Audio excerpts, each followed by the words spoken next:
I'm also going to ask Saudi Arabia and OPEC to bring down the cost of oil. If the price came down, the Russia-Ukraine war would end immediately. Right now, the price is high enough that that war will continue. You got to bring down the oil price. You got to end that war. They should have done it long ago. All right. Very interesting. You're going to bring down that oil price and you can end the war. Joining us to talk about it, Wyoming Senator Cynthia Lummis. Senator Lummis, thank you for coming on, ma'am. What do you think about that? It's a very interesting hypothesis.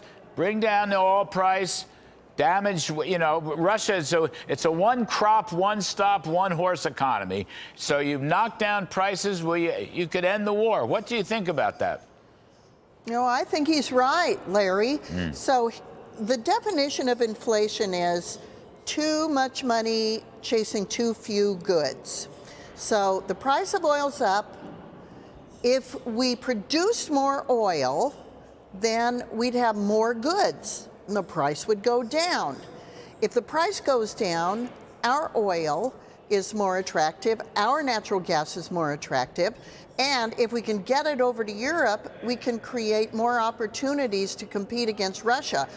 Countries that are buying their oil and gas from Russia are then funding the war against Ukraine. And so we've got to cut off the money that's going to Russia by selling their dirty oil and gas and thereby starve out the Russian economy from funding the war against Ukraine.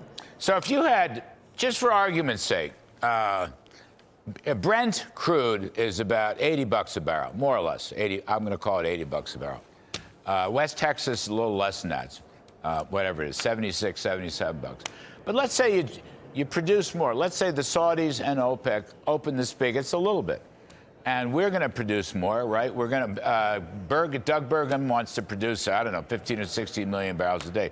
Point is, if we cooperate, we bring down oil prices $20 to 60 or 55, that'll have a crippling effect on Russia. I don't think Russia will be in the war business because they won't have any money, because their product's not going to be yielding as much. That's essentially what I think Mr. Trump is saying.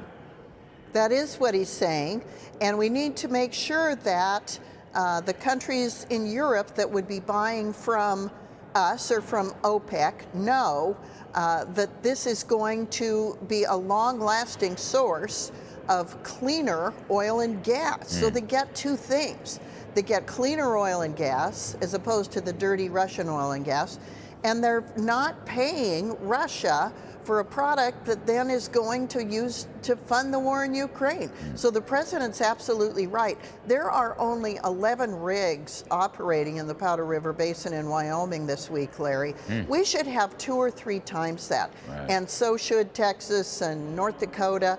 I'm so glad Doug Burgum has really highlighted this, and it's going to take the bull by the horns. One other thing, ma'am, is that we need to be, Joe Biden stopped the exporting of LNG, and he wouldn't let you build any new, installations or anything, which to me was one of the stupidest things. He did many dumb things. That was one of the dumbest things he ever did.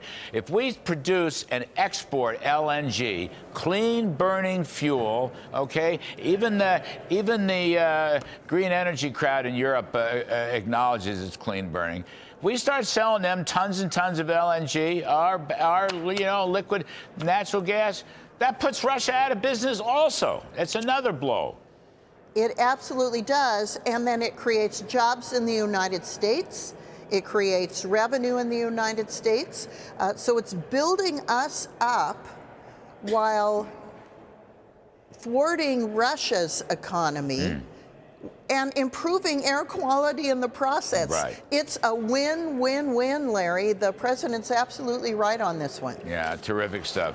Senator Lummis, I think you're win-win-win. We appreciate your time. It's great to see you, ma'am.